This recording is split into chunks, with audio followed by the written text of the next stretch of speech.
प्रभु की शोभा का वह सुख नेत्र ही जानते हैं, पर वे कह कैसे सकते हैं, उनके वाणी तो है ही नहीं। मुझे बहुत प्रकार से भली भांति समझाकर और सुख देकर प्रभु फिर वही बालकों के खेल करने लगे। नेत्रों में जल भरकर और मुख को कुछ रूखा सा बनाकर उन्होंने माता की ओर देखा और मुखाकृति तथा चितवन से माता को समझा दिया कि बहुत भूख लगी है। यह देखकर माता तुरंत उठ दौड़ी और कोमल वचन कहकर उन्होंने श्री राम जी को छाती से लगा लिया। वे गोद में लेकर उन्हें दूध पिलाने लगी और श्री रघुनाथ जी की ललित लीलाएं गाने लगी। जिस सुख के लिए सबको सुख देने वाले कल्याण रूप त्रिपुरारी शिवजी ने अशुभ वेश धारण किया, उस सुख में अवधपुरी के नर नारी निरंतर निमग्न रहते हैं। उस सुख का लवलेश मात्र जिन्होंने एक बार स्वप्न में भी प्राप्त कर लिया, हे पक्षीराज, वे सुंदर बुद्धि वाले सज्जन पुरुष उसके सामने ब्रह्म सुख को भी कुछ नहीं गिनते। काकभुसुंडी जी ने गरुड़ से कहा, मैं कुछ और समय तक अवधपुरी में रहा और मैंने श्री राम जी की रसीली बाल लीलाएं देखी।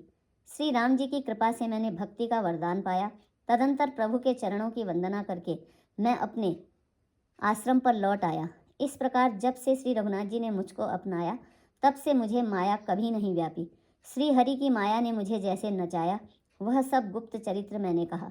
हे पक्षीराज गरुड़, अब मैं आपसे अपना निजी अनुभव कहता हूँ। वह यह है कि भगवान के भजन बिना क्लेश दूर नहीं होते। हे पक्षीराज सुनिए, श्री राम जी की कृपा बिना श्री राम जी की प्रभुता नहीं जानी जाती। प्रभुता जाने बिना उन पर विश्वास नहीं जमता।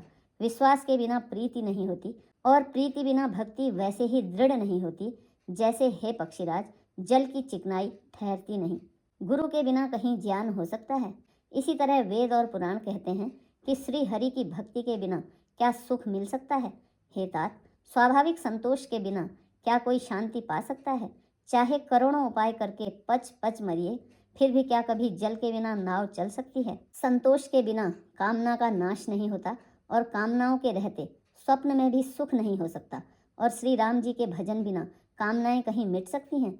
बिना धरती के भी कहीं पेड़ उग सकता है। विज्ञान अर्थात तत्व ज्ञान के बिना क्या संभाव आ सकता है। श्रद्धा के बिना धर्म का आचरण नहीं होता। क्या पृथ्वी तत्व के बिना कोई गंध पा सकता है। तप के बिना क्या तेज फैल सकता है। जल तत्व के बिना संसार में क्या रस हो सकता है।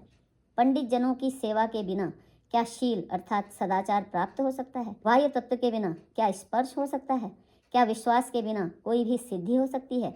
इसी प्रकार श्री हरि के भजन बिना जन्म मृत्यु के भय का नाश नहीं होता।